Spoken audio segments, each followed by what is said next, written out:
Good morning, good afternoon, good evening, no matter where in this wonderful world you might be. Thank you for making the Highbury Squad part of your day. It's Monday Madness, new week, blank canvas. Let's paint pictures, let's tell stories.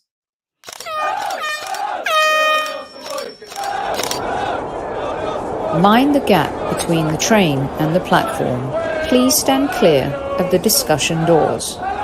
The next stop is Highbury Squad.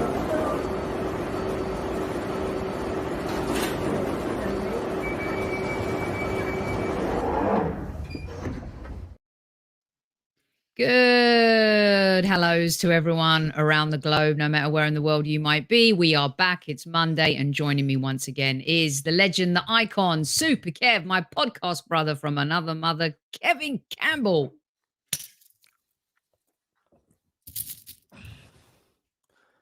Squaddies, at ease. Let's get in. At ease. So, Super Kev, lots going on, lots to talk about. The reason why I'm wearing glasses before all of the squaddies accuse me of being an LA wanker. Can I guess? Go on. The sun shines in your eyes. Yeah. Just rub it in, Soph, will ya? Just rub it in. Just rub it in, why don't ya? Listen, Kev, all I'm saying is if it's good enough for Adu, all right, being in LA and being in La La Land, True. it's good enough for me. I'm not sure, I think that might be his wife's hand with her special pass for the LA Rams. Good evening to all the usual suspects in the house before we get stuck into stuff. You know the rules, HS30. Go get your Highbury Squad coin during the show. Christmas is a ticking clock. Kev, have you got your gifts yet? Are you sorted? All done. All done. Of course. All done. All done. But go grab your coin, HS30, 30% off our good friends over at ZENITH. But, Soph, yes. For those who get their coin and send you the photo. Tell them what you're doing, Kev. Well, there might just be a couple of Paul Davis books on offer. So I'm just saying, Soph, there might be a couple of Paul Davis books that are waiting for them to show their coin. You show me, you pick them out, and then we send it on. And our chief like officer, who is in the house, can vouch for that because Tammy received her Paul Davis book from Mr. Super Kevin Santa Claus Campbell and absolutely loves it. Sent a very lovely thank you email. Very gracious. So just saying that we've upped the ante once again at Squad It's Central. December now, guys. Come on. It's time. It's time for us to give. So come on. And Tammy can't stop looking at her coin. Once again, Newman, desperate, Kev, absolutely desperate. I'm not sure if I showed you his latest attempt at getting a coin. It went on Twitter. Matty K retweeted it for him, trying to get him a coin. Gooner Russ wanted absolutely nothing to do with it. Demsek, I do believe, was taking the piss. But here it is. It's Sue Barker once again. Looks like the same picture he sent last time, if I'm being honest. But he's not giving up, Kev. And I told him. Tell you what, so Sue Barker don't look happy. Newman, at least let her smile. We're top of the league. I was looking for spelling mistakes because I really wanted to give him a hard time about that. At one point, Kev, I thought the Arsenal fan bit, the E was a spelling mistake, but it's not. How about Gold Newman? What's all that about? It's his Gold Newman. So like the Academy Awards, when they have their their campaigns to get a nomination, Kev, it's like, for your consideration, Will Smith. In whatever it was he won last year. For your consideration, Kate Blanchett in Tar. It's like Newman. For your consideration, Highbury Squad. No, give me a coin. I saw, for your consideration, I saw Goal Newman. This is a really good question from Brian. Is the black spot a gold tooth? AFC Max thinks it's terrifying. Matty K said, I've just tuned in and Sue is on my TV. Genius. Oh my God. Some people think he's ahead of his time. Mark still thinks he has a bogey hanging from her lip. Yeah. So, Demsek is begging no. So, well, I could honestly say, because Sue Barker wasn't smiling, and that's not telling you to go and do one with a smile now, Newman, because you've just missed out. Sue Barker isn't smiling, so no coin or no Paul Davies book. Alison, very nice. She's not happy because of Jesus' injury. That's why she's not smiling. Nice one again. But he sent this in before the injury occurred. Yeah. All right. So everyone, the link for Zenith is in the chat now. Go do your thing. 90 minutes plus 3 minutes added on as well after the show. And if you order your coin, you will get a book courtesy of Mr. Super Kevin Santa Claus Campbell here, the Paul Davis book, which, by the way, that show is still being listened to as an evergreen. So you could go back and check it out as well. And of course, don't forget the Highbury Squad shop. We got new gear. Kev, we added a beanie over the weekend. We added the Highbury Squad beanie right here. So you can keep yourselves warm over the holidays. We don't have a model yet. We added it right at the very end. I need it. We also added Vinny as a pillow, so you could snuggle buns with him, which is what perfect dogs do perfectly. And of course, the Brocktonet collection from the legend himself. Do not forget, go grab it. He's smashing it there. Thanks to everyone who has asked questions and is looking to buy gifts for the family, their friends, fellow Gooners. It's a nice range, Soph. It's a nice range. All the money goes back into the Arsenal community, and that's the most important. Yes. All right.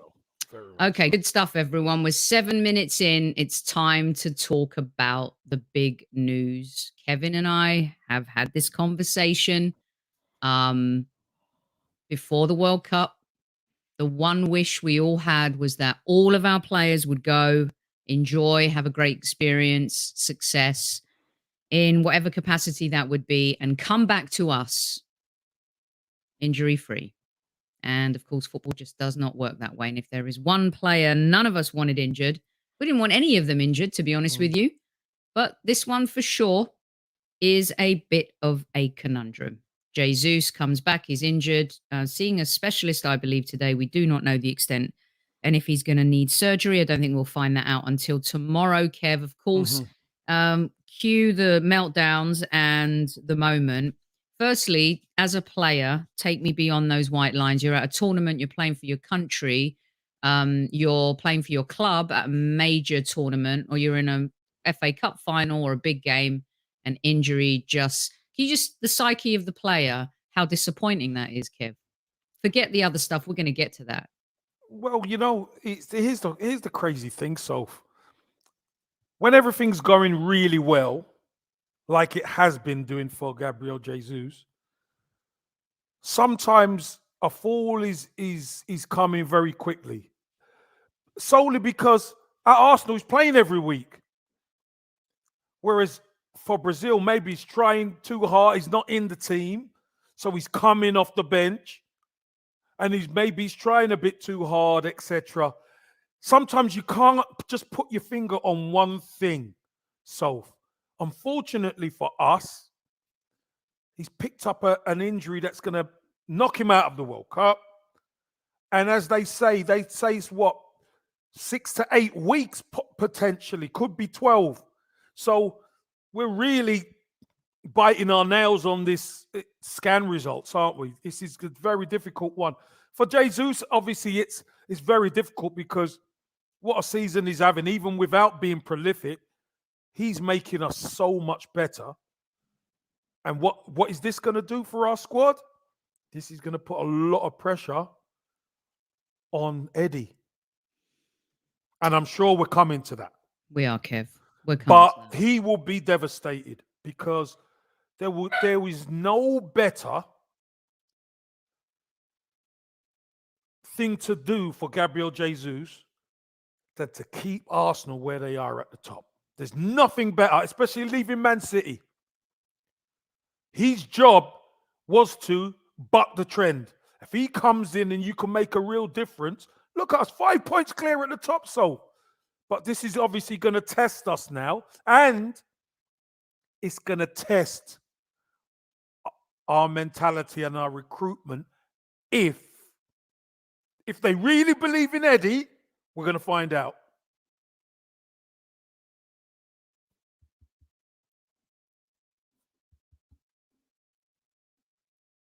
They have to believe in Eddie because they gave him a 6-figure salary every week.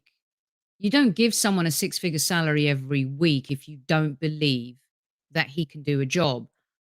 I think my problem isn't. You and I have always said that over a long period of games, he's not the guy who's going to take you to the promised land. Now, he may get you goals, but long term, Yes, short right. term. So if we're talking, Kev, short-term solution here, our first game back is Boxing Day. We'll be able to do the maths more when we have all of the information and all of the details. But if we're talking about, 5 or 6 games, 4 or 5 games, we don't know yet. But if he's only going to come in for that amount of games, Kev, do you believe that Eddie can do the job? 4 or 5 games, we've seen Eddie do a job. Fair, towards the end of last season, yes. But here is the key for me, Sophie. Who's behind Eddie? If we're relying on Eddie, Saka and Martinelli, what happens if the worst happens then? That's why I think he's going to test our recruitment and our mentality. We've got no alternative. This is why I believe we have to get someone in. This is why we've said it before. We believe we need to get someone in.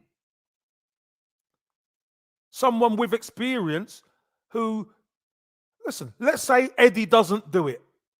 And as Tammy says, let's say Eddie's not the answer. Let's just say he doesn't hit the ground running. So what happens then? And who's to say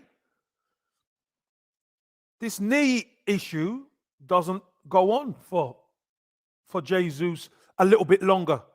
We'd all like it to be 4 6 weeks max. But who's to say it doesn't go 2 months, 2.5 months, 3 months? Then we're really in a pickle. So that's why I say to myself, it's really going to test our resolve and our recruitment, because maybe if we'd have qualified for the Champions League last season, and I know we don't like to do what ifs, but we would have had to bring in more players for the squad. I'm hoping this speeds up that process because Jesus isn't there. Okay, there's so many directions I want to go with this conversation because it does. Oh, look at little Santa's right there on my gob, which is probably a good thing. There you go. Oh, boy, that sounded so wrong. Okay, Kev, let's just move on. There's so many things that I want to talk to you about kind of coming off of that, because there are a lot of people that don't believe in Eddie. And I think it's warranted. Everyone's entitled to their opinion, of course. Short term, we've talked about. You and I think he can do it. The problem is, too, though, is the trickle effect for Arsenal, right? You don't want then, God forbid, an injury to Partey and an injury to a Tomiyasu or a Zinchenko, because maybe you can pull this off with Eddie coming in to help the other 10 fellas on the pitch. But then when you're talking about losing a midfielder or losing a defender and you're having to tap into what's going on the bench, that's when the Arsenal fans should have the meltdown and should start saying, oh my God, are we even going to, stay in this race or whatever it is? That's the biggest problem for us. So the biggest question a lot of folks have for you, and what a few people have DM'd me about is this going to be a case where Martinelli plays in that role? I can't see Reece Nelson being given the opportunity to kind of come in long term in the Premier League. I just don't see Mikel not trusting Eddie to come in and do the job. I don't think he's going to tinker too much trying to make Martinelli the man up front, Kev. Can we nix this one before we move on to the next bit here? Can you see that happening? Can you see Mikel doing that? Well, look, I think if that's the case, he might have to if we don't go into to recruit a forward. Because here's the other thing, you see, Sophie. If a Michaela Mudryk or Zaha is recruited, Zaha could play through the middle. Mudryk could play on the left, and Martinelli could play through the middle. Eddie could play up top. So at least there's another body is the key. And what we don't want, our biggest problem, Sophie, is what we need to do is negate the drop-off. Yeah. Jesus is such a good player. What we don't want the drop-off to be boom, near the floor. If we could even get it middle, Eddie can run. Martinelli could run. Saka could run. Mudryk could run. If it's Zaha could run. Now, okay, we've got a threat. What we don't want is somebody to come in and the drop-off to just us to have no cutting edge. Because when you got no cutting edge, Sophie, we've seen it happen before. We get no cutting edge, we're going to struggle to stay where we are. We are. Okay, so let's take this step by step, because there's many of these comments, and you and I tweeted it, and you messaged me back, and you and I have always said and did a show on stop moaning about Jesus not scoring goals, because what he brings to this Arsenal team is so unique, and we are not sitting top of the league, 5 points clear, without this fella in our team. 100%. Lynn reinforces it. It isn't the goals that we're going to miss. It's all the other contributions he makes for the team. Tammy, he is more than just a striker. Amira says, it's in the system we play throughout the 90 minutes. We'll see almost all our attackers at the ST position at some point anyways. As long as we get the wide forward Arteta wants, I think we'll be fine. So there's this juxtaposition of the fans who realize without the goals what this guy brings to the table. And then there's the other side, like Amira, who says, hold on, this is our system. This is how we play. This is what all of the guys bring to the table. If we add X, we're going to be fine. Can you talk me through the idea, Kev, when you're in a team, whether it was at Arsenal or Everton, you lose a player, there's certain players that are just bigger than others. How do you feel that we can plug those holes? Number one, with Eddie, can Eddie play the way Gabriel plays? No. And Gabriel Martinelli can't either. So this is my whole point. This is my whole point. What we've got to try and do is negate that drop-off. So let's just say we played Martinelli through the middle and we brought in a Mudryk or whatever to play on the left. All of a sudden, we've got different threats, if you know what I mean. We've got different threat, whereas Gabriel Jesus can run in behind, but he's so good at receiving the ball and holding the ball up, etc. Maybe we have to tweak our system a little bit in order to get the best out of Martinelli, because Martinelli is a runner. There's a lot of traffic there, and as we've seen, Jesus is excellent in traffic. He's excellent. He keeps the ball. He's strong. He can win fouls. He can dribble. He makes everybody around. He takes people away from spots where we can then slip people in. Maybe we have to tinker with our system a little bit. Maybe that's what we have to do so the drop isn't as bad. But it's going to be really interesting come January because we start Boxing Day. So London Derby against West Ham. And we've got some tough games. January's very tough, Kev. Exactly. So what we want to be able to do, if we're going to get reinforcements, Soph, we need the reinforcements early doors. Because you know what? There's nothing better than preparing ahead of time. And we did that in the summer, Kev. We were ready. We did our business. And only at the end were we forced into maybe looking at Diaz because of the Partey injury. Yeah. But we did credit to the club. I think last summer, the previous summer, they did their business early. And in January last, as we know, they had no intention of spending any money and bringing anybody in. If they couldn't get the right player, at the right price, they were not going to go in and get somebody who is a maybe. No, that's not what they do. So our fixture list, we'll talk about the Dubai Cup in just a little bit here, guys, but the fixture list, where it becomes, of course, big and meaningful is on that Boxing Day against West Ham, as Kev said. We have Brighton on New Year's Eve. And then January is not easy. We have Newcastle United at home, which Kev and I fancied at when we did our predictions before this started. We fancied ourselves at home against Newcastle. Might be a different story away, Kev, against the Magpies. Then we have the FA Cup third round game. Comes in really quick on January 9th against Oxford away. Not going to be easy. Tough game. Then we are away to the enemy on January 15th. The other side of North London. And then on January 22nd, back at home, but against Manchester United. And it's a resurgent Manchester United. And then, of course, we've got Brentford, Everton, Brentford. Then our rescheduled game against Manchester City the day after Valentine's.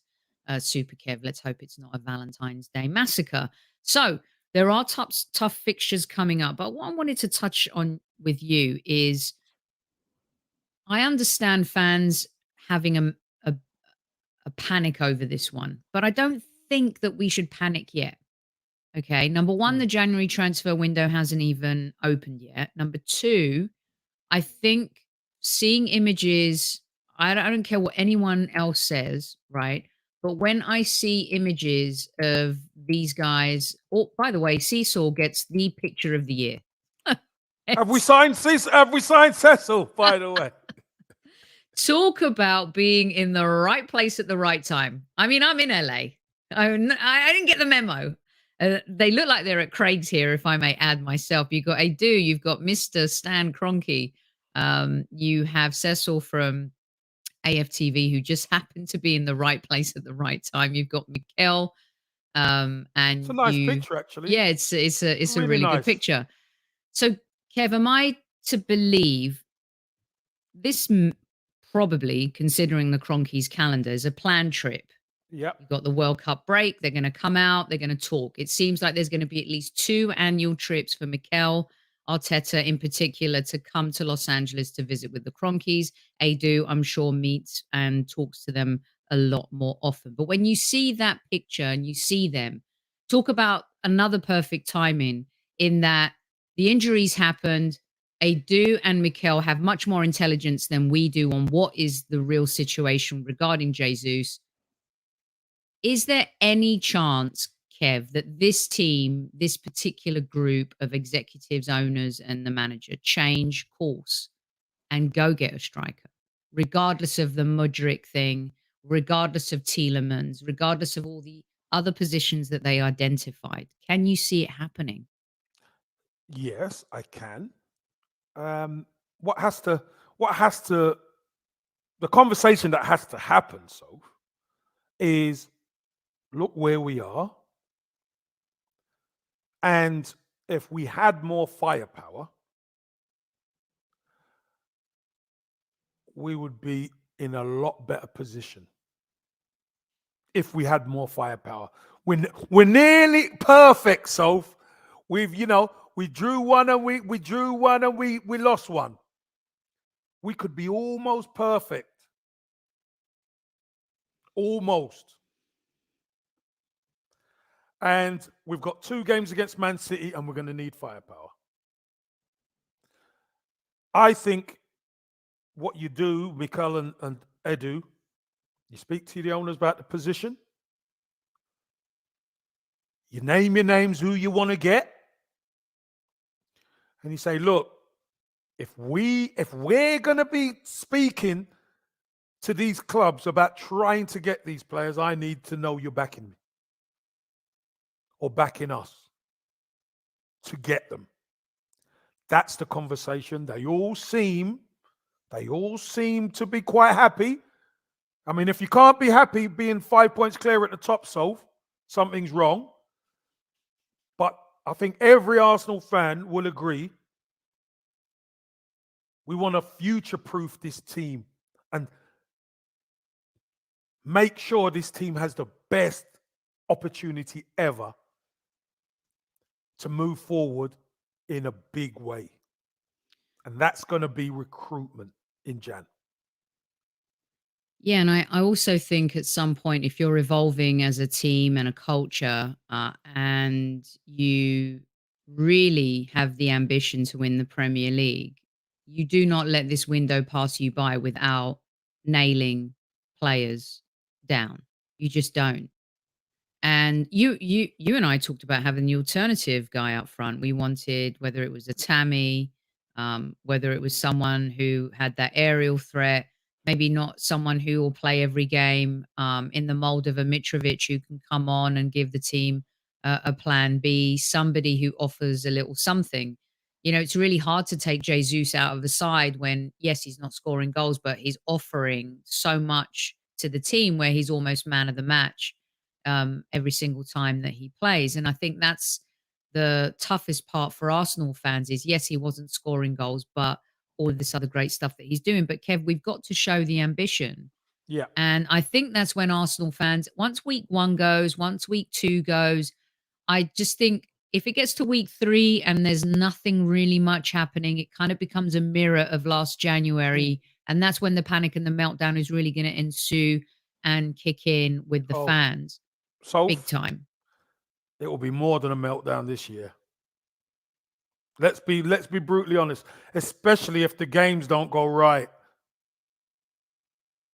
Do you know what I mean? Especially if that 5 points gets chewed up very quickly. It's going to be more than a meltdown. The key is we've got to be ahead. We've got to be far out there and recruiting from a position of strength. I would like to think they're already doing the work in the background to try and make things happen.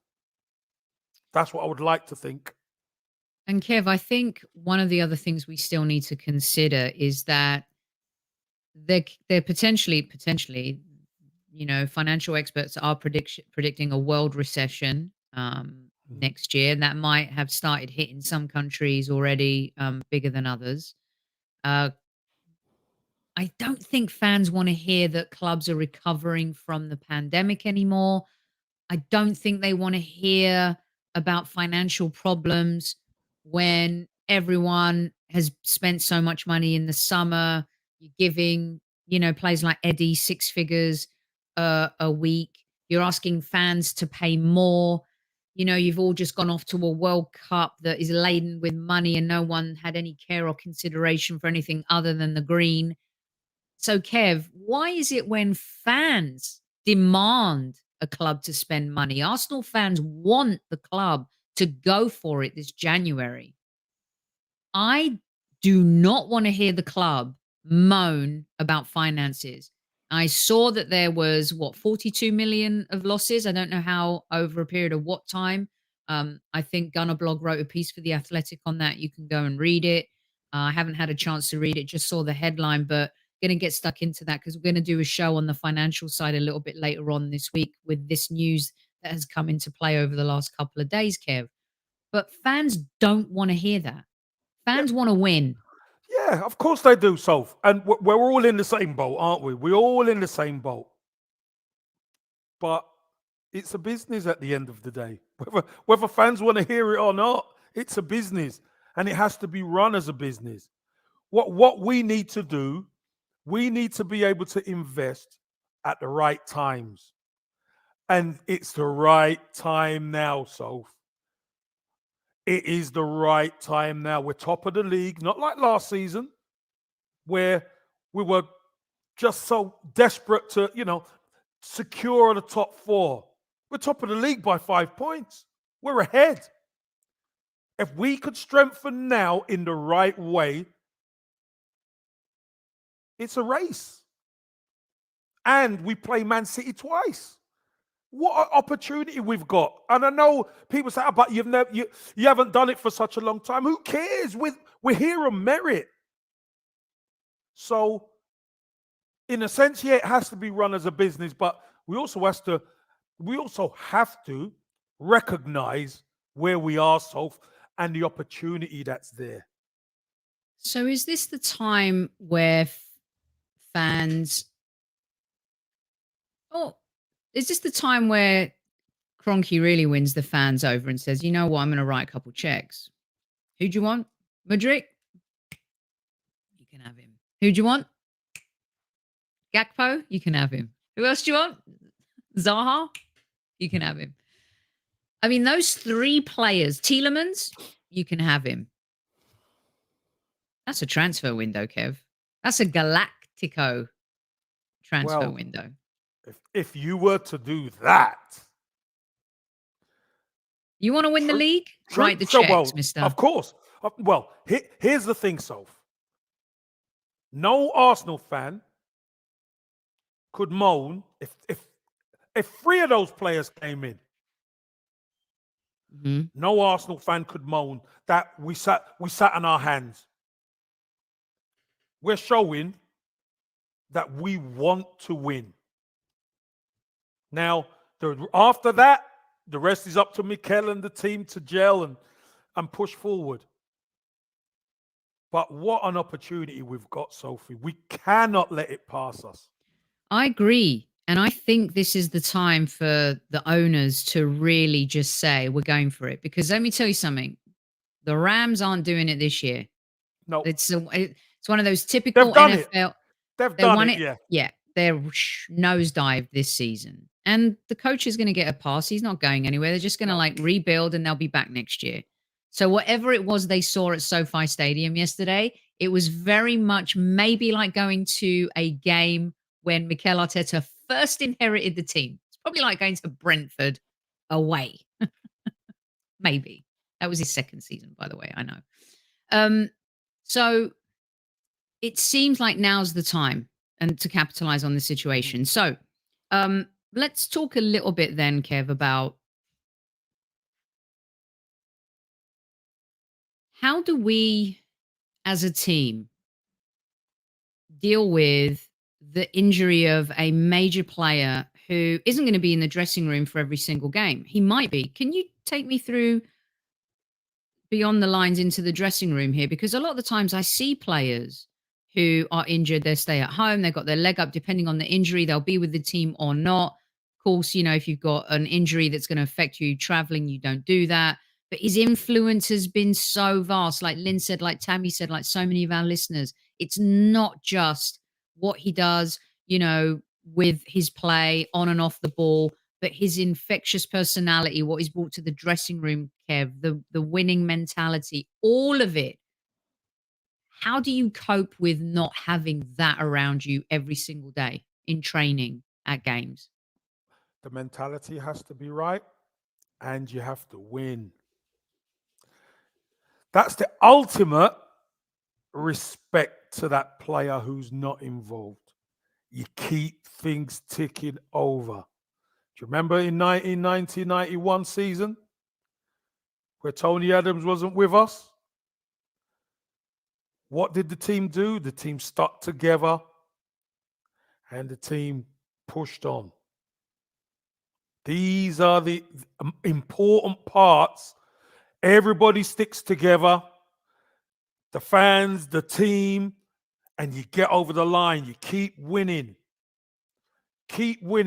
and you make sure you're in the great position. So when Jesus is ready to come back, boom. Who's to say the team are not in the same spot? Wouldn't that be something, Sophie? Everybody expects Amazing. Arsenal to capitulate because Jesus ain't there. The ultimate Mhm. respect for Jesus is the team keeps the mentality and can win without him. By hook or by crook, we can win without him. And then when he comes back, we're even better. Exactly. Arnie, do you think me and Kev are having a meltdown? Meltdown? What are you What are talking we about? talking about? There's no meltdown happening here. No, there's none whatsoever. This is like the war room. We're being generals, strategically looking at the map. What do we need to do? Who needs to go where? Who can we bring in? Where are the reinforcements? How are the injured? How Yeah, can but we cope? Sophie, this is just for Arnie.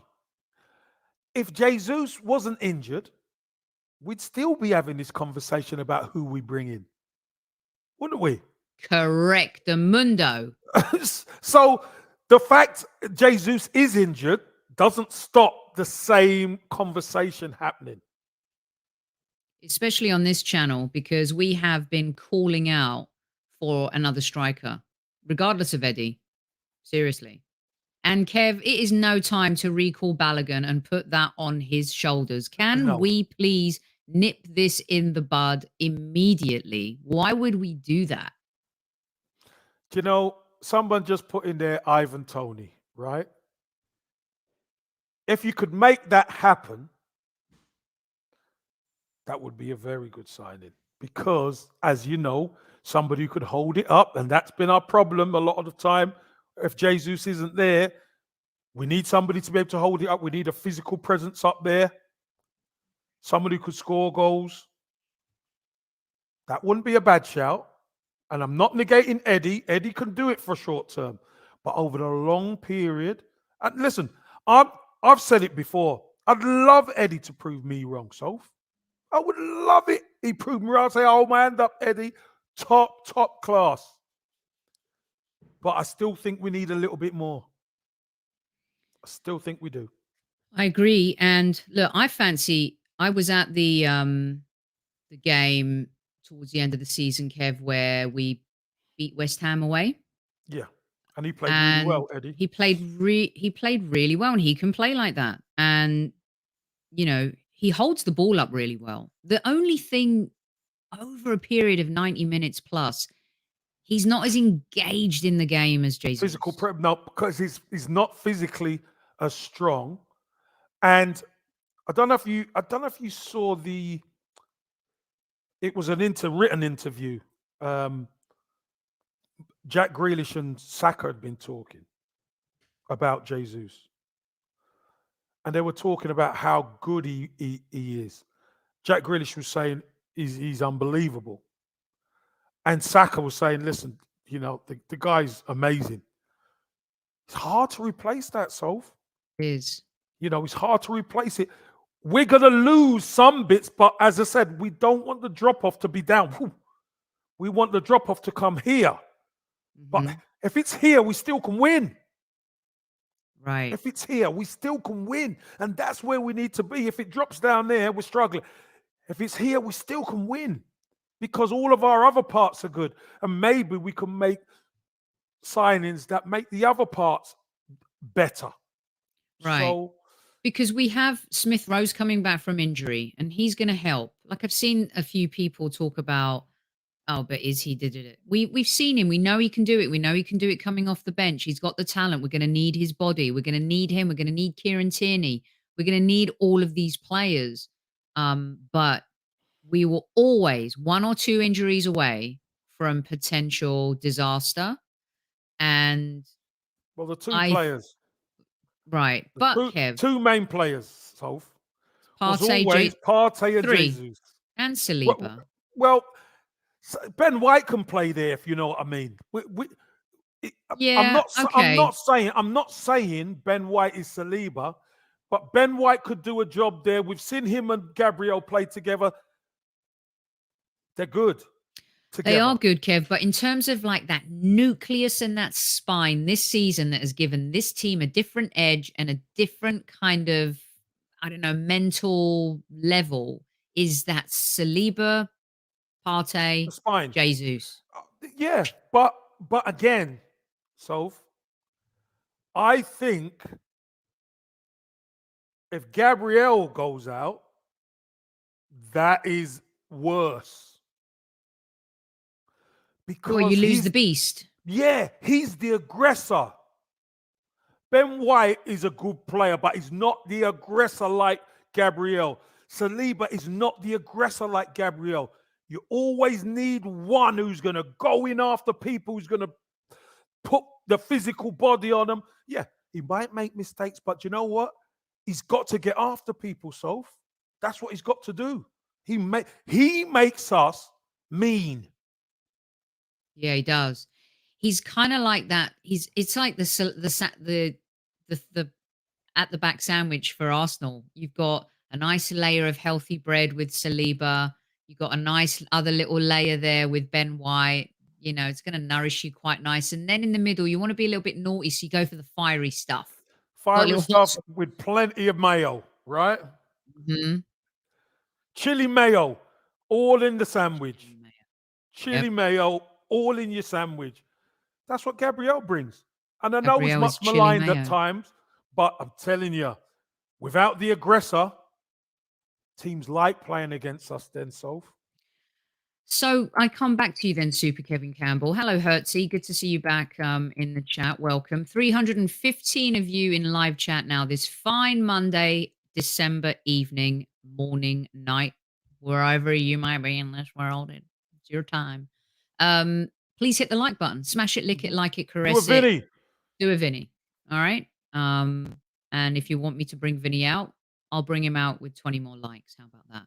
So, Yep. Kev, so you bring up this good conversation then, because I think we have PTSD in many different areas as Arsenal fans, right? Mm-hmm. We've seen us fall off the cliff. We've seen us take leads. We've seen. And therapy really helps overcome problems in life. Now, football just leaves you with these gut-wrenching vibes in your stomach.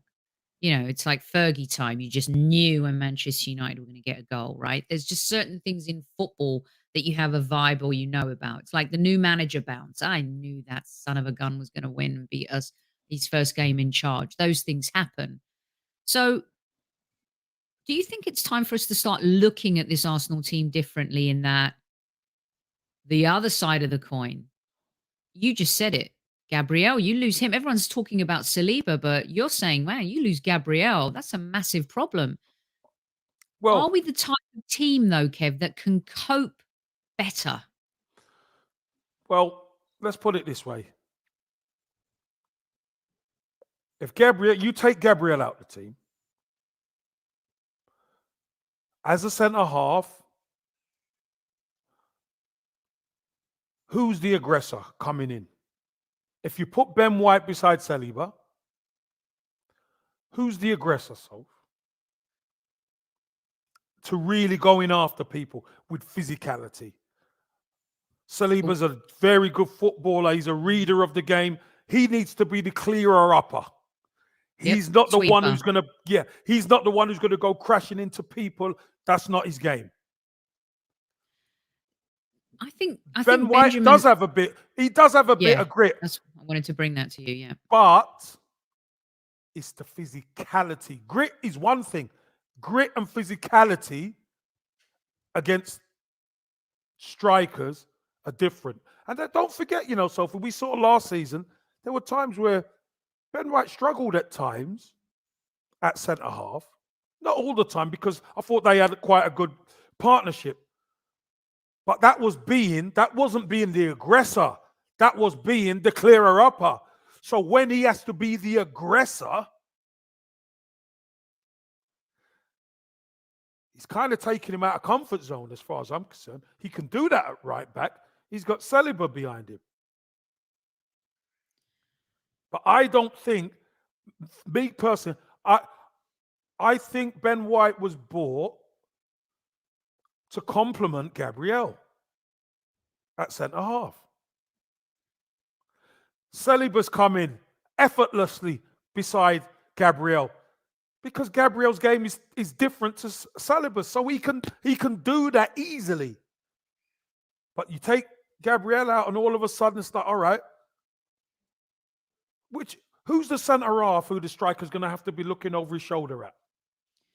And are you going to have to rely on more physicality back in midfield from a Xhaka to help out with that situation? Does his role then change, Kev? If you're in, I mean, we've moved from Jesus. We're going to get back to it, but I love this conversation because we're so focused. We'll work our way back up the pitch now.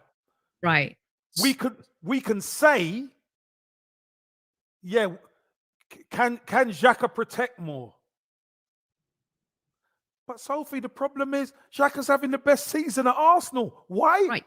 Because he's further up the pitch and because Gabriel is the one who goes in after people. So all of a sudden we're adjusting our team defensively and we're not going to be as potent in attack. So this is the part that really worries me, Kev, is that we're not a complete side yet where you're a Liverpool before this season or a Manchester City over the last few seasons, or a Chelsea in their strength, where a player comes out and you just slot another player back in just like that. Well, you look at City. You look at City's backline. City have two centre halves who like to go in after people. Stones doesn't. Mm-hmm. But No, he Diaz and what's the other lad's name who plays for Spain? He definitely likes to get stuck in and go in after people. Having a brain fart, not Cancelo. Who? No, centre half. They play that way for a reason. They buy these centre halves for a reason. Because Man City like to defend high up the pitch. Because they like to win it back. But it was even like that. Are you thinking of Laporte, AFC Max? Yeah, thank Laporte. you. Yeah. Had a brain fart there. That goes back to even when Mancini was coach, when they first got Vincent Kompany. A lot of the time Pep gets credit for all of that, and he should, and he took them to totally different levels. But they've had plug and play, Kev, even from the Mancini Pellegrini. It's just different. It's just even more superior now. It's just the different style of play with Pep. But whether it's a different style of play or not, Soph, you still need a centre half who's going to be the physical one. Kompany was the man, wasn't he? He was the man for years at City. Why? Because he always used to go in after people. He'd go up and get a header in the opposition box. That's what Gabriel does. Yeah. Funny, I mean, look at how the Butcher has changed Manchester United at the back. Hey, and different, but him and Varane complement each other because Martinez likes to go in after people and get physical. Varane will just clean up. He's the Rio Ferdinand. There you go. So let's look at that then, right? Because it's the trickle-down effect, isn't it? It's the dominoes. You lose Jesus, right? Now you don't want to lose anyone else. Absolutely not. Mm-hmm. How does this, what Jesus does, Kev, from the pressing part, the hustling over the 90 minutes plus, how does that affect Xhaka and Partey, Kev? Do you know what, Soph? It makes their job so much easier. He's the best pressing striker in the world. He'll go from 1, 2, 3 to 4. You go 1, 2, 3, 4. He will shut 3, 4 men down so they don't have to come out of their position. And then when he's got them going the way they want, then they can go and press. It makes a huge difference. Because what you don't want to do You don't want to try and set a trap and they pick you off and play through you. And then they're in at your defense. And we have been very good at that, Sophie. I'll tell you, we have been excellent at that. Teams haven't really been able to play through us. And what happens? We trap them and get the ball back up the pitch so we can hurt them. That's a massive difference. But fair enough, we won't have Jesus, but we're going to have to do it a different way. And how is that then with Eddie? Like, what are the new responsibilities then for even a Martin? Because Martinelli's fantastic, as we know, tracking back. He does all parts of the game. He's a kind of a Jesus in the making, but with a different skill set, in a sense too, Kev. So what are the extra responsibilities then? Does Martinelli lose something? Does Saka lose something? They both of them lose something without Jesus. Because Eddie's a different player. And like we always talk about, Sophie, there's two sides to the game. With the ball and without the ball. Now, when we have the ball, Eddie probably would like him to be a bit more direct on the shoulder of the defender so we can try and play through them a bit more. Whereas Jesus, give it to him and he can get the ball in traffic and he could turn and beat somebody, and all of a sudden, then Martinelli's triggered, then Saka's triggered. Why? Because Jesus has already done the work. Eddie doesn't. Which is why he's not in the box where a lot of Arsenal fans want him to be. Exactly. But Eddie doesn't play like that. So we have to be able to ask Martinelli and Saka and Xhaka and Ødegaard to feed him. That's the difference. And do you know what? It should be okay for us. But you see when Jesus makes things happen, Soph. That's how good he is. He makes things happen out of nothing. Mm. And it's hard to replace, but we have to do it in a different way. Yeah, agree with you. Amira thinks Eddie's more clinical. He won't be as involved in the build-up as Jesus, but he'll probably be in the positions we want Jesus to be more often. Might not get as many chances, but will still get the goals. Well, Amira, that's to be seen.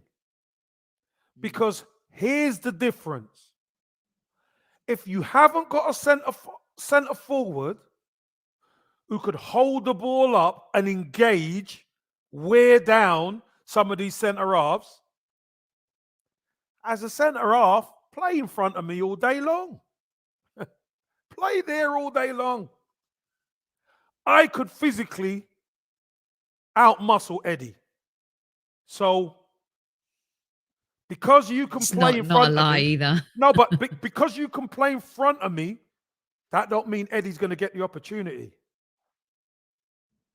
It's when you get balls down the side there and I've got to turn, that's when I'm in trouble. But as long as it's in front of me, I'll be happy because I'll let Eddie get it to feet. I'll let Martinelli get it to feet. As a centre-half, that's when I'll smash them. I'll smash them, bang. They'll go down and free kick on the halfway line. Sorry, ref. You see them writhing around on the floor. Jesus could take the battles. He can take the hits because he's physically stronger. Yeah. Centre-halves, I'm telling you, as a striker, this is what I would say. Suraj, you're right. Brock the neck, they'll be trying to... Eddie Nketiah, get stuck into him. Gabriel Martinelli, get stuck into him. Let's see if they fancy the physical side, Soph. Let's see if they fancy it. I mean, even at times, Lacazette struggled. Yes, he did. Do you know what I mean? Because it's hard. It is so hard to play with your back to goal, battling them the big dogs at the back. It's hard. But if we can work it a different way and we can release our speed, then we're in business. But we need Xhaka further up the pitch for that. And that's see me. It's not. No, it's just look. We are gonna lose some of our dynamism. We are. That's for sure. I mean, these things happen, you know, and it's not just us. You can take our fiercest rivals. You take Son or Kane out of that team. Look at how they struggled. I mean, yeah, they got results, but without Kulishevsky, their new signing, January signing, he does things that not a lot of people in their team can do for them the way they play with Conte. That's right. Look, City have struggled. Haaland's been injured, but I mean, even one of the greatest players on the planet right now, you know, Chelsea have struggled losing players. United, you know, Kev has always said players, players, players. Well, now also, Kev, this is really the moment where the manager's got to earn his crust. Do you agree? Because these things happen in football and you have to be adaptable, right? Always got to earn his crust now, Soph. We're top of the league. Always got to earn the crust now. Because now we're starting to believe. Now you got to earn your crust. Whereas before it was, looking at Champions League, got to get into Champions League. Now we're 5 points clear. I want to win it. Yeah. I want to win it. I don't want to mess about. I want to win it, Soph. That's how I feel. Yeah, I want to win it. Because you know why, Kev? We've seen these moments, right? And in football, they're fleeting. You've played it. Oh. Right? You've won the league, but also you've lost the league by a point. Fine margins. The almost invincibles. For me, one of the best Arsenal teams ever. Right? Fine margins. What are those margins? In modern day sports, they look at those margins in such depth and detail these days. But really, the vehicle of information may have changed, but the goal is the same, and that is to win. Yeah.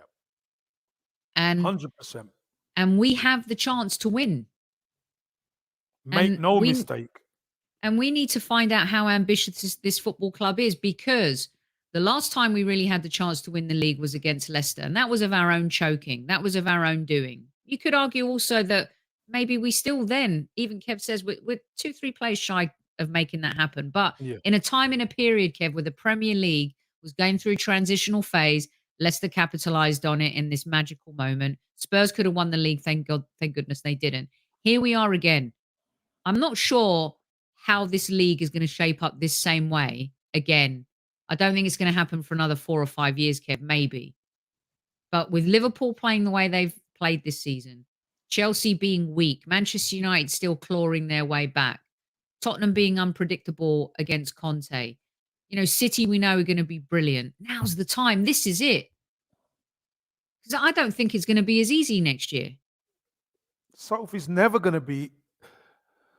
Here's the thing. It's not easy. It's not easy to win a league. We know that. What is it? 17, 18 seasons, right?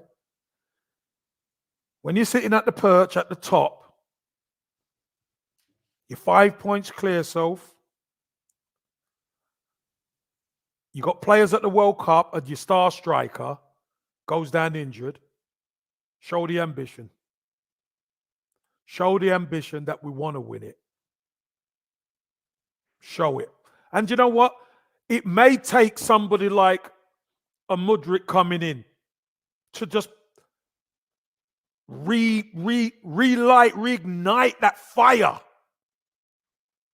in the team and the fan base. Okay, we haven't got Jesus, but you know what? This Mudryk's electric, or Zaha, or Tielemans, or whoever, Gakpo, whoever it is, to ignite us. Because you know what? We're going to need it. We're going to need players to step up. Jesus ain't there. We're going to need players to step up and be unselfish, because that's what Jesus is an unselfish player. Mm-hmm. Very unselfish. Very. Okay, here's a quick question before. Kev, we've been talking for an hour, and I've literally gone through 1 point. So I think we captured all of it in a way. But you got time to do 5 minutes of some quick fire questions from the crew here. I got 15 minutes if you want. All right. Woo-hoo. Little Santa hat right there. Hey, Kev, if you could only choose one winger this January out of Zaha, Mudryk, and Gakpo, who would you take and why? Right now, I would probably take Zaha because he can play striker as well as he can wide. I think in the longer period, you could look at Mudryk or a Gakpo and say, obviously they've got the longevity of a career ahead of them. I think Mudryk's tailor-made for what we do. I think in the end, Martinelli moves in as a striker. In the end, that's the end game, I think. But he's so effective on the wing, isn't he? He's so effective on wide. Kev, you've said to me what you're worried about with Martinelli is he's not built to deal with the Van Dijks of the world and take the Laportes of the world and the Gabriels of the world. Yeah. Do you still think that despite his growth in this team? I do. I think when you look at how we play, and check this out yourselves, Gooners, go on YouTube and check out our games. When Jesus gets that ball, Martinelli trusts him enough that he can run. Mm-hmm. He can go and not be picked up. That's a massive difference to how things were last season. Massive difference. Because there was no trust in it. So you take Gabriel Martinelli and you put him where Jesus is. He's got to do all that buffeting and hold up play. It's not his game. It's not his game. And even if he was to play number 9, we can't ask him to do that because he's not good at it. There's an injury waiting to happen, Kev. Centre-half's dream, Soph. Centre-half's dream. Get Martinelli in here. Yeah. Okay. Here we go. Can we just put this one to bed? Once again, for all the people at the back of the house, Kev is not having Ronaldo at the Arsenal. Sir Reg, it's not happening. It's never going to happen in a month for Sundays. We just got rid of a load of these guys who are going to cause problems. That's not going to quick one for Shellington Avenue, Kev. I'm not here for the Eddie pile-on. We're not piling on Eddie. The club gave him a new contract. Yes, they did. Arteta said he trusts him. He sure does. Now he has to trust his own process or buy again. No, he trusts his own process, and we keep buying as a team that want to build and build and build to win this bloody thing. Kev, there's no hysterics. There's definitely not hysterics. Short term, yes, I think Eddie could do a job. But that still doesn't take away from we're still short at striker. Because really, we've only got 2 strikers and one's injured. The main man's injured. We missed the sarcastic bit, Suraj, but well done. Well done. Okay, here we go. Let's see. Someone saying not Mitrovic, Vlahovic. I tell you, I saw. Go on, Kev. Go on, Soph. Go on. I mean, I just think I'm not surprised Juventus are in the position they are right now. There was something rancid going on among that team when I followed them on the US tour. That was something. I said it at the time, did a show on it. I sent a message to Carlo Garganese saying something weird's going on here. No one looks happy. I mean, Vlahovic, everything was off, Kev. He certainly chose the wrong team, but... Hey, Sophie, look, at the end of the day, he wanted to play for Juventus. He's done it now. Time to move on. Because, listen, there's major problems there, as we know, Sophie. Mm-hmm. So there might have to be a sell-off. Mikel Arteta values this guy. He's big, he's athletic, and he can score goals. He's a good player. Let's be honest, Sophie. We tried to lure him last January. Didn't work. But wouldn't it just be ironic if we could make that happen this January? Wouldn't it be ironic? It would be, Kev. I'm wondering what this guy would think about that. He'd love it. Xhaka will absolutely love it. He's having it with everyone, isn't he? Look, he don't care. He don't care. He don't care, Granit Xhaka. He's getting stuck in. All of them. He's taking everybody on. I haven't watched him. When I was doing the pictures for today's show, I'm like, I don't know how I can weave these pictures in, but somehow, some way, I'm going to weave these pictures in. And what a game he had as well. What a game that was, Soph. You know. Oh my God, Brilliant so game. good. He's so brilliant. Game. I mean, talk about a player who now, I mean, I wouldn't want to sell him. I want him to stay. Soph, he's turned everything around. He has turned everything around. It's the best season he's had at Arsenal. We're top of the league. 5 points clear. And he's having the season of his life so far. Freaking love it. When I'm one of them, said he shouldn't be at the club. But listen, I'll be honest with you. After watching that documentary, Change your mind. I looked at him in a different light because I don't know what's going. I'm not on the inside anymore. Although I've been on the inside, I'm not on the inside. But when I see the way he interacts and the way the players respect him, hey, and now he's playing to a level that has been outstanding. I was, Newman. Yeah, but I was about Arteta. It's not that I was wrong, Newman. It was what he'd done I didn't agree with, and I still don't agree with it. Me too, about Arteta. But if someone is going to be playing in that shirt, I'm going to support them. I'm an Arsenal supporter. Yes, I was. And Kev, you know what? 100% agree with you. And that's the thing. We wear our heart on our sleeve on this show, but we also admit the wrongs and, credit each other and our listeners when they're right as well. Tell you and what, Soph, we don't want to be right. We want Arsenal to win. Soph, I tell you what. Tell you what was wrong. Newman's artwork. That was wrong. We started the show and we'll end it the same way. Go, Newman! Go!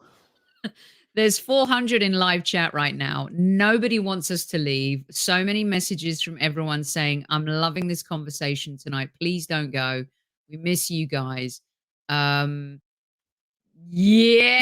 baby. Now we're talking. Let's go. Come on. Let's have it then, Sol. You've got the glasses on. I'll put the goggles on. Come on. Let's do it. It's beginning to look a lot like Christmas. Who wants us to say? You know that scene in Wolf of Wall Street? I'll tell you what, it feels like Christmas over here at the moment. It's freezing. So, jeez. With that scene in Wolf of Wall Street where Leonardo's like, I'm not leaving. Yeah. I'm not leaving. Oh, I love it. All right, let me get this other question out to you then, Kev. We'll bust out a couple more. Now we've got, don't go anywhere, everyone. We're going to stay for a few extra minutes. What are the key positions that we need to win this? Ideal. How many players do we need to do that? Yeah. Ideal. We need a midfielder. We need a striker. We need a wide man. And I'm going to say one more spot. Left-footed centre-half. As cover. Gabriel? For Gabriel. Definitely. Okay. We can get away with it, without one. but somebody who is aggressive and can play. I just think if we get the opportunity, we don't pass it by. Totally agree. Okay, let me get to this comment from a disgruntled squaddy. Xhaka is a disgrace how he treated fans and how he acts internationally. FIFA should have had a stronger fine for what is racist behavior. You think so? Was he being racist towards the Serbs? I don't know. I have no idea what he said. I'm not watching the World Cup, so I don't know. I have no idea if he said or did anything. And if he did, he'll and it's bad. They'll find out and it'll be punished. But I just don't even understand that. To me, it looked like, again, out of context, because I'm seeing a clip or a picture, um, doing the research for the show, is that there's argy bargy with players and they're all getting stuck in. So, you know. Listen, shithousery goes on in football.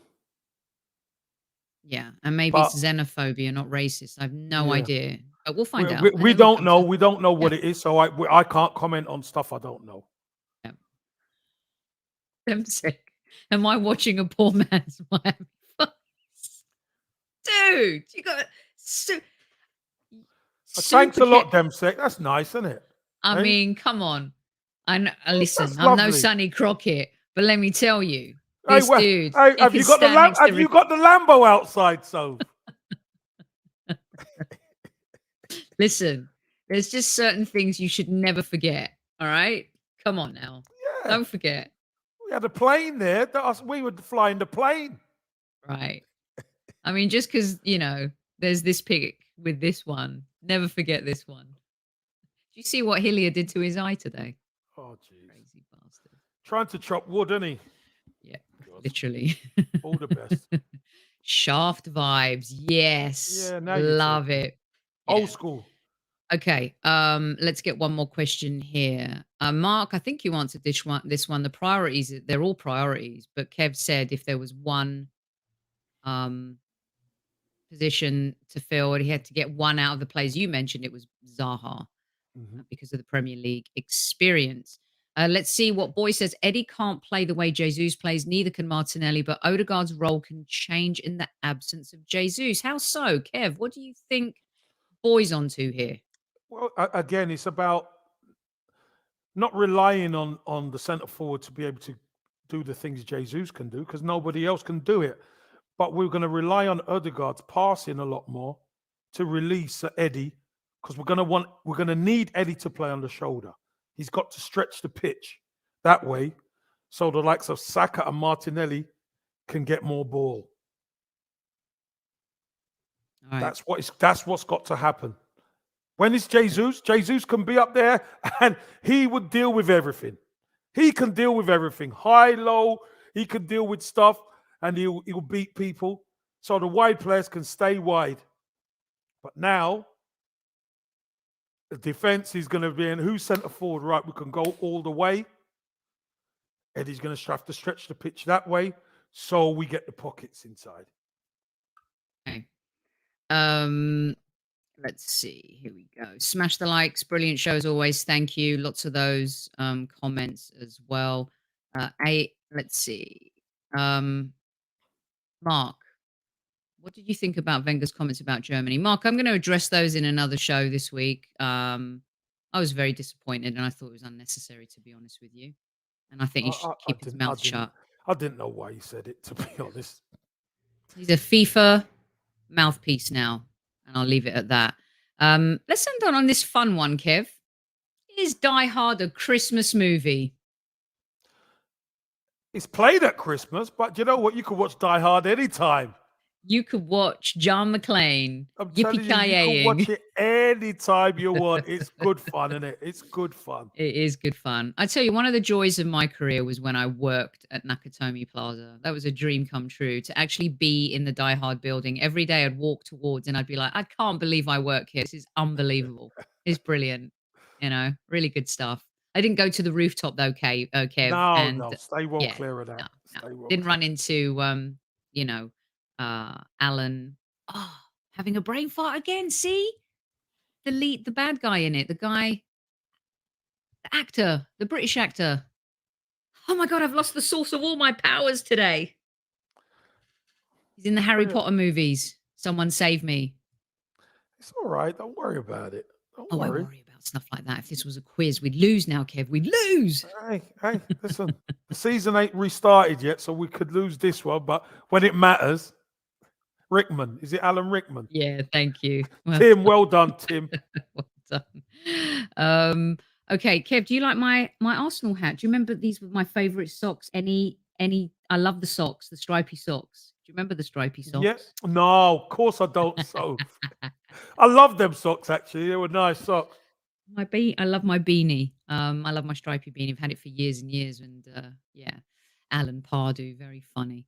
Okay, that's it. That's all we got time for today. We've given you 1 hour and 15 minutes of absolute joy. We hope you have enjoyed the show. Kev digging in there, giving us a little extra on the Jesus thing.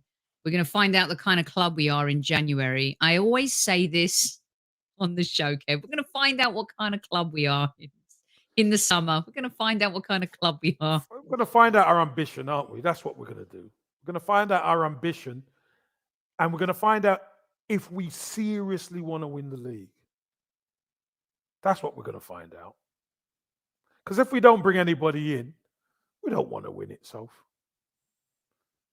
We don't want to win it. If we bring, if we go and sign people who we can sign, it shows intent.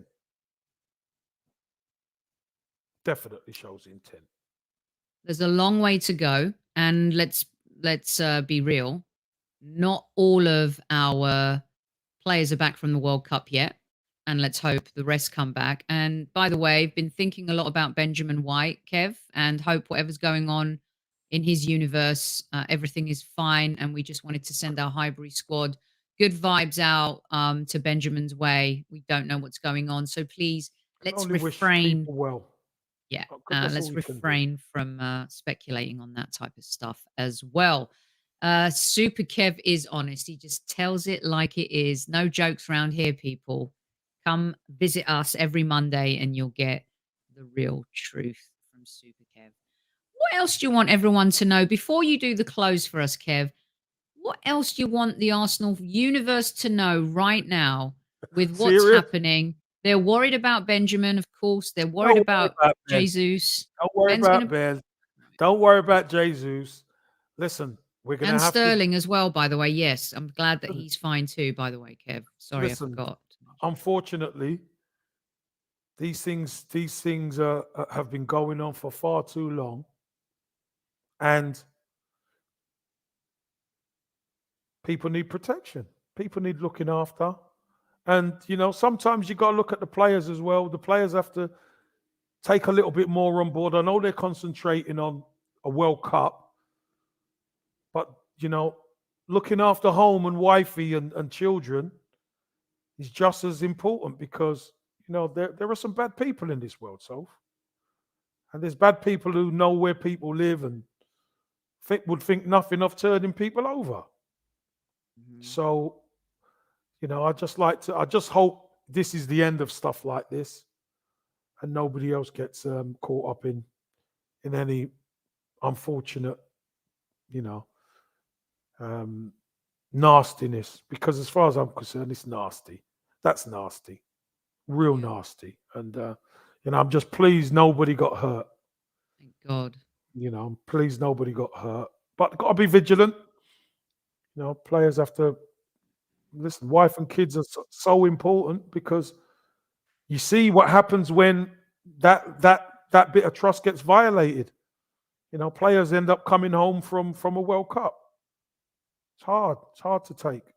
So, fingers crossed, nothing like that happens.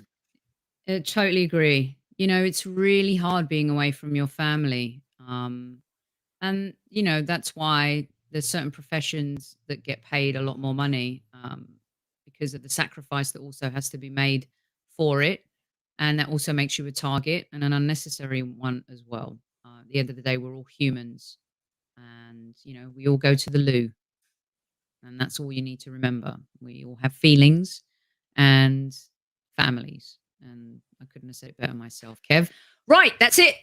Look out for the community page on YouTube for more show details. As you know, we're being flexible during the World Cup. Don't forget to visit the boys over at Zenith. Get your coin. Do it the right way. Buy your friend a gift. Gift yourself a gift and get 30% off. Telling you won't be disappointed. So many squaddies are super happy. Got a ton of pictures to show you next week. Everyone's really loving this. And of course, don't forget to go to the Highbury Squad store and get 20% off using code Vinny. So, squaddies, if you get your coins, take your picture, send them into Sophie, and you might just be one of the lucky winners of a Paul Davis book. Brilliant. You just never know. But you got to take your picture with the coin or coins. Yeah, you got to do it. Like, let's give you a good example. Just do what Mark did. You know, there you go. Do what Jags did. Even our lead judges has one. Look at that. Yep. Let's get rid of that comment so the folks can see it properly. Yep. There you go. Boom. There you go. Lovely stuff. So do that. And especially have you got a picture of you with the Highbury Squad coin? Or where's the Highbury Squad coin? It's right here. Hold on 1 second, because we need more nominations. We're going to give another one out next week. This week, sorry. Here it is.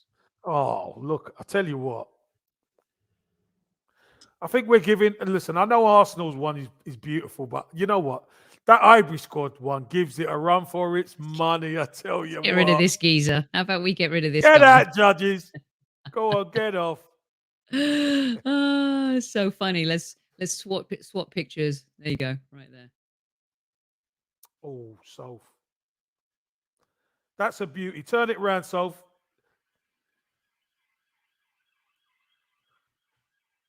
Oh, I tell you what a coin.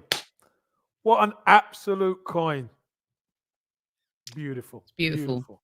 Beautiful. The Highbury Squad at gmail.com. Get me. Those guys at Zenith Coins, I tell you, absolute top class. Absolutely quality. Go and get your coins, people, for Christmas. And let's see who comes up trumps winning a Paul Davis book as well. As a little extra. That's a little extra from Santa Claus Campbell. All right. That's what he's doing for the month of December for anyone who buys a Highbury Squad. No, not anyone. Not anyone. It's not anyone. I'm just making sure everyone's still awake. What you've got to do, you've got to take the picture, buy one or to both, and you get picked out. And let's see who wins. You just never know. You just never know. You just never know. So on that note, Soph, do you want me to close? I do. I was just going to say, we have to go now, AFC Max. We got to. I mean, it's 1 hour, 23 minutes.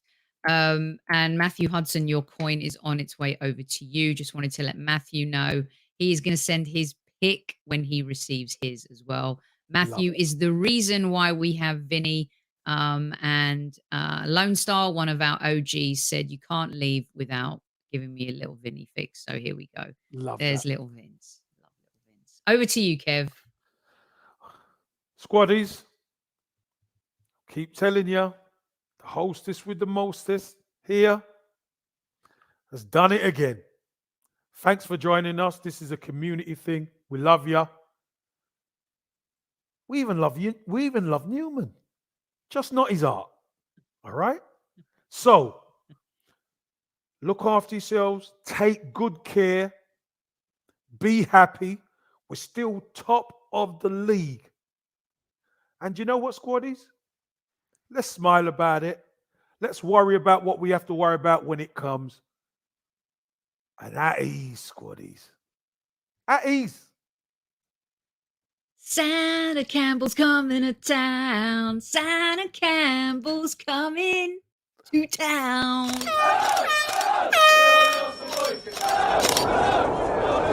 Mind the gap between the train and the platform. Please stand clear of the discussion doors. The next stop is Highbury Squad.